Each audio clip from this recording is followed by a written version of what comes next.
विज्ञान का विषय है। विश्व साहित्य का प्राचीनतम ग्रंथ वेद है। मानव जाति के प्राचीनतम ग्रंथ होने के कारण उस समय की सभ्यता, संस्कृति, आचार विचार और कर्तव्य आदि को जानने का स्रोत वेद है। भारतीय दर्शन, साहित्य, ललित कला, संगीत, ज्योतिष, ज्ञान विज्ञान वेदों में है। वस्तुतः वेद संसार के समस्त पदार्थों का बोध कराते हैं। वेद के भाष्यकार आचार्य सायण कहते हैं, इष्ट की प्राप्ति एवं अनिष्ट के परिहार के अलौकिक उपाय को बतलाने वाले ग्रंथ वेद हैं। सबके द्वारा पूजनीय और यजनीय परमात्मा से ऋग्वेद, यजुर्वेद, सामवेद और अथर्ववेद प्रकट हुए हैं। ऋग्वेद के मंत्र दृष्टा ऋषि कहते हैं, तस्माद् विज्ञातस्य वरुता ऋचा सामानि जगिरे छंदांसि जगिरे तस्माद् यजुस्त तस्माद् जायत। ऋग्वेद, जिसके द्वारा विभिन्न देवताओं की स्तुति की जाती, उसे ऋग कहते हैं। ऋच्यते स्तूयते अन्या इति ऋग। इस प्रकार की ऋचाओं के संग्रह का नाम ऋग्वेद है। ऋग्वेद विश्व साहित्य का प्राचीनतम ग्रंथ है। ऋग्वेद में 10 मंडलों में 1028 सूक्त में 10,600 मंत्र हैं। यजुर्वेद, यजुर्वेद में कर्मकांड का प्राधान्य है, जिसकी समाप्ति अनियत अक्षरों वाली है अथवा जो गद्यमय है, उसे यजुष कहते हैं। अनियताक्षरावसानो यजुर। यजुर्वेद के 2 भाग हैं, शुक्ल यजुर्वेद एवं कृष्ण यजुर्वेद।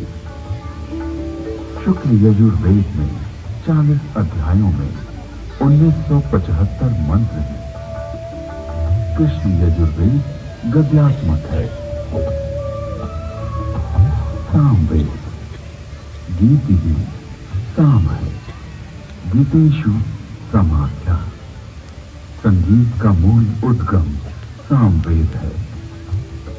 सामवेद के 2 भाग हैं, पूर्वार्जित एवं उत्तरार्जित। सामवेद में 1875 मंत्र हैं। अथर्ववेद, अभिचार मंत्रों का ज्ञान अथर्ववेद में है। इसमें आयुर्वेद का विस्तृत विवेचन हुआ है। इसकी शौनक शाखा में 20 कांडों में 730 सूक्तों में 6000 मंत्र हैं।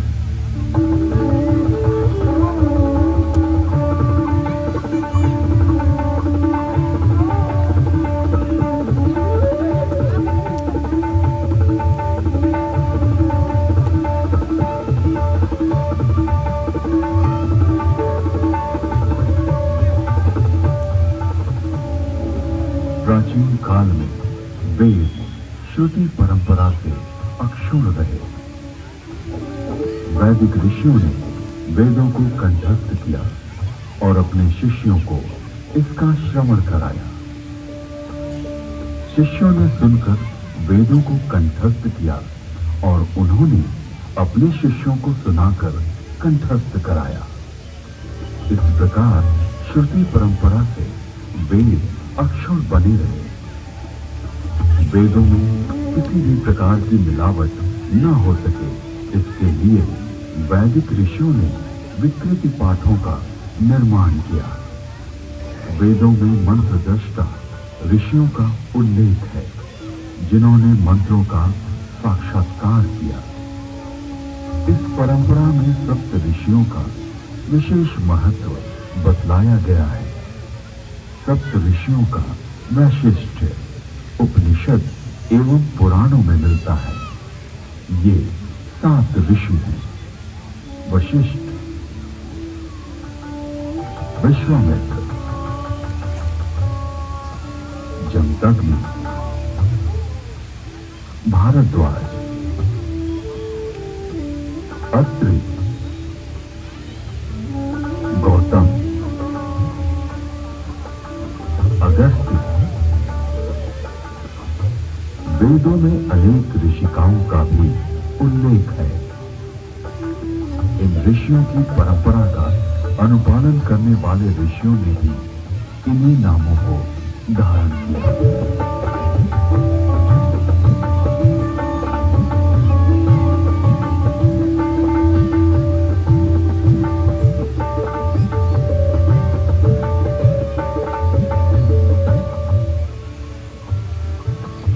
आज विश्व में जिन आविष्कारों का श्रेय पाश्चात्य जगत द्वारा लिया गया है, उसे हमारे प्राचीन ऋषियों द्वारा तथ्य सहित हजारों वर्ष पूर्व प्रमाण सहित वेदों में उल्लिखित किया गया है।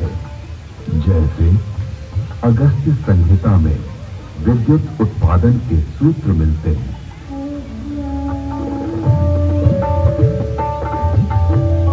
एक मिट्टी का पात्र लें, उसमें ताम्र पट्टिका कॉपर शीट डालें तथा शिखग्रीवा कॉपर सल्फेट डालें। फिर बीच में गीली काष्ठ पानसु व सॉडस्ट लगाएं। ऊपर 12 मर्क्यूरी तथा 10 लोस्ट जिंक डालें। फिर तारों को मिलाएंगे तो उससे मित्रा वरुण शक्ति इलेक्ट्रिसिटी का उदय होगा। अगस्त्य संहिता में विद्युत का उपयोग इलेक्ट्रोप्लेटिंग के लिए करने का भी विवरण मिलता है।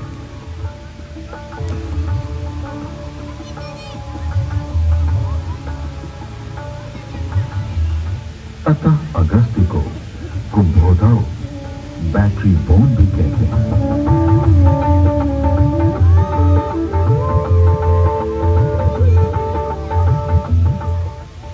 कुंभों उपरोक्त प्रकार से बनी तथा श्रृंखला में जोड़े गए 100 सेलों की शक्ति का पानी पर प्रयोग करेंगे तो पानी अपने रूप को बदलकर प्राणवायु, ऑक्सीजन तथा उदान वायु, हाइड्रोजन में परिवर्तित हो जाएगा।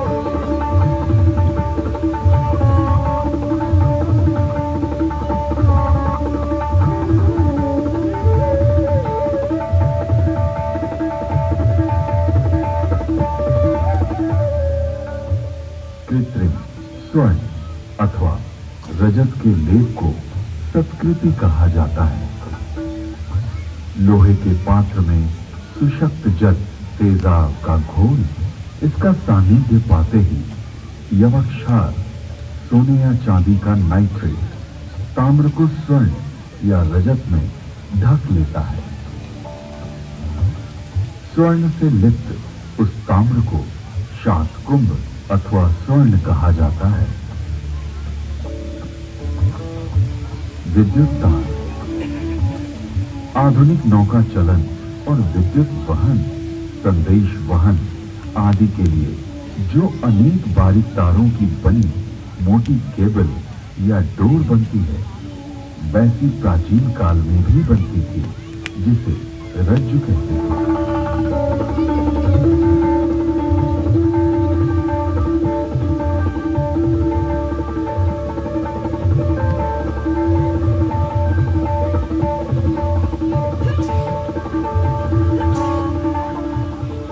तारों का सूत्र बनता है। 9 सूत्रों का एक गुण, 9 गुणों का एक पाठ। 9 पाशों से एक रश्मि और 9, 8, 7 या 6 रज्जु रश्मि मिलाकर एक रज्जु बनती है। आकाश में उड़ने वाले गर्म गुब्बारे। इसके अलावा अगस्त्य मुनि ने गुब्बारों को आकाश में उड़ाने और विमान को संचालित करने की तकनीक का भी उल्लेख किया है।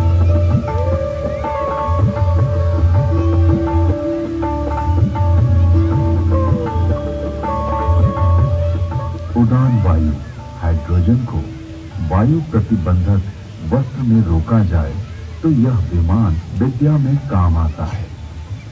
यानी वस्त्र में हाइड्रोजन पक्का बांध दिया जाए तो उसमें आकाश में उड़ा जा सकता है।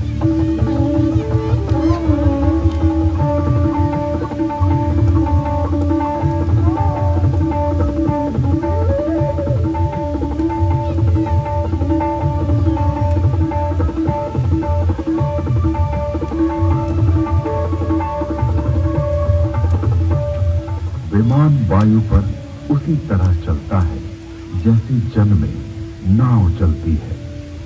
तत्पश्चात उन काव्य पंक्तियों में गुब्बारों और आकाश छत्र के लिए रेशमी वस्त्र सुयोगी कहा गया है, क्योंकि वह बड़ा लचीला होता है।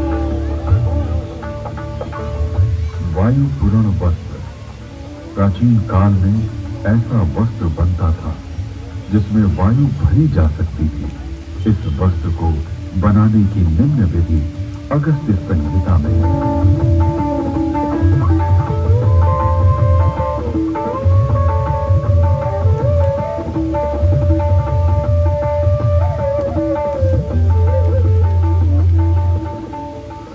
पृथ्वी का सूर्य की परिक्रमा करने का वर्णन ऋग्वेद, यजुर्वेद और अथर्ववेद के मंत्रों में मिलता है।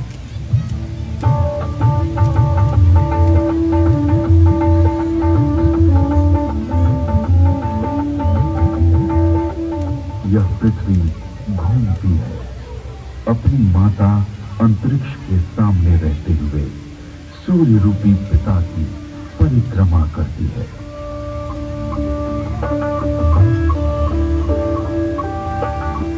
पृथ्वी शः सूर्य शुष्ण की प्रदक्षिणा करती है।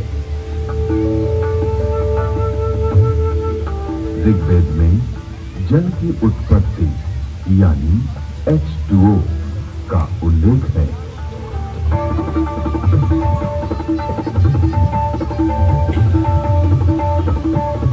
जल की प्राप्ति के लिए मैं पवित्र ऊर्जा एनर्जी वाले मित्र ऑक्सीजन और दोषों को नष्ट करने वाले वरुण हाइड्रोजन को ग्रहण करता हूं।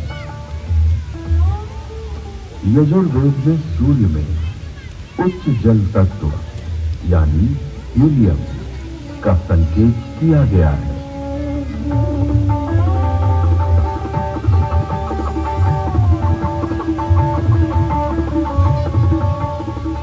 उच्च शक्ति से युक्त हाइड्रोजन जो कि हीलियम के रूप में है, सूर्य में है। सूर्य के चारों ओर गैसों के समूह का उल्लेख ऋग्वेद में है।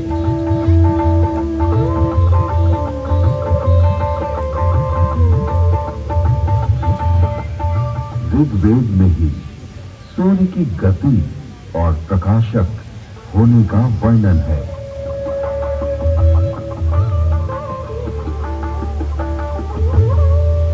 हे सूर्य, तू ऐसे वेग से जो कि मनुष्य के ज्ञान से बाहर है, सबको दिखाई देता हुआ सदा चलता रहता है।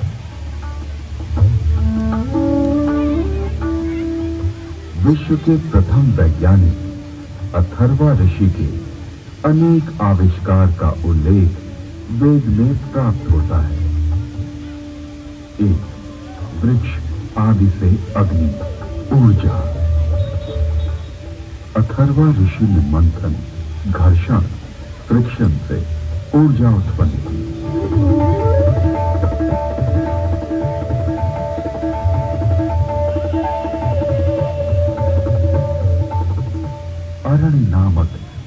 की लकड़ी में अग्नि है।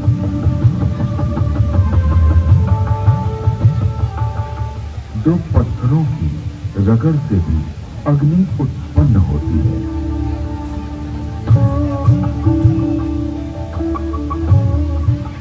दूसरा, जल मंथन से अग्नि, हाइड्रो इलेक्ट्रिक, हाइडल।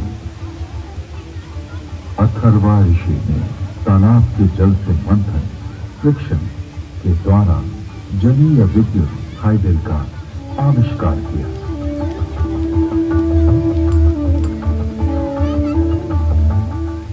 तीसरा, भूगर्भीय अग्नि, पुरुष अग्नि, oil and natural gas.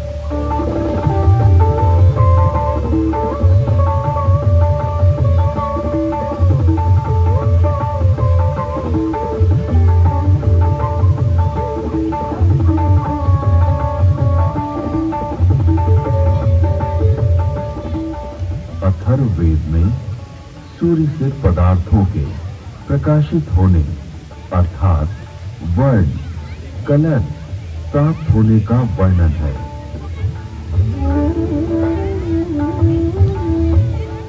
Rigveda में सौर ऊर्जा का स्पष्ट उल्लेख प्राप्त होता है। इसके आविष्कारक वशिष्ठ एवं भारद्वाज बतलाए गए हैं।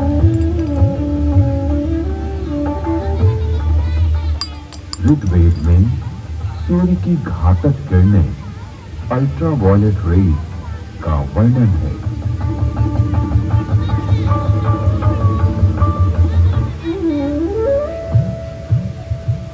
ऋग्वेद और अथर्ववेद में ओजोन परत यानी ओजोन लेयर का वर्णन है।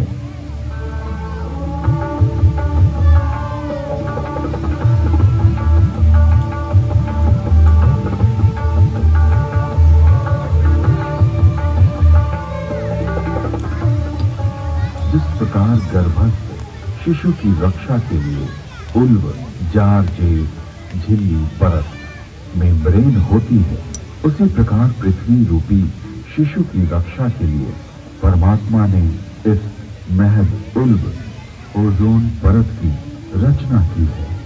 ये स्थविर, स्थूल रूप वाला है। इसका स्वरूप स्वर्ण के समान दिव्य आभामय है।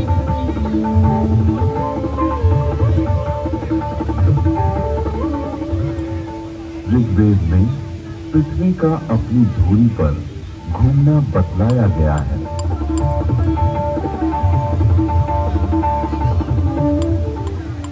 पृथ्वी की 7 परतों यानी स्ट्रेटा का उल्लेख ऋग्वेद में है।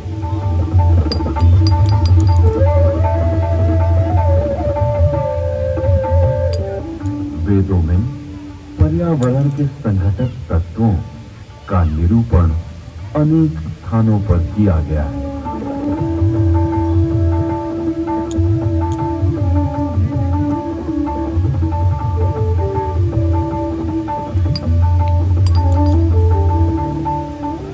जल, वायु और औषधियां, वनस्पति, ये तीनों भूमि को घेरे हुए हैं और मानव मात्र को प्रसन्नता देते हैं। अतः इन्हें छंद कहा गया है। इनके नाम और रूप अनेक हैं। अतः इन्हें पूर्व रूपम कहा गया है। लोक को ये तत्व जीवन रक्षा के लिए दिए गए हैं।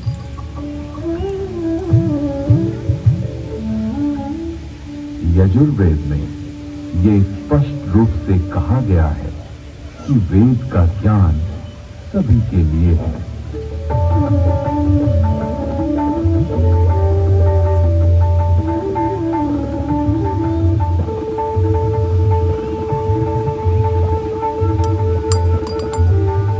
मैं ये कल्याणकारिणी वेदों की वाणी ब्राह्मण, क्षत्रिय, वैश्य, शूद्र, बल्कि अति शूद्र आदि सभी लोगों के लिए देता हूं। इसलिए अपने बीच किसी को भी असमान न समझो, किंतु सभी विद्वानों के प्रिय बनने और सभी लोगों को दान देने का यत्न करो और सदा सभी की समृद्धि की कामना करो।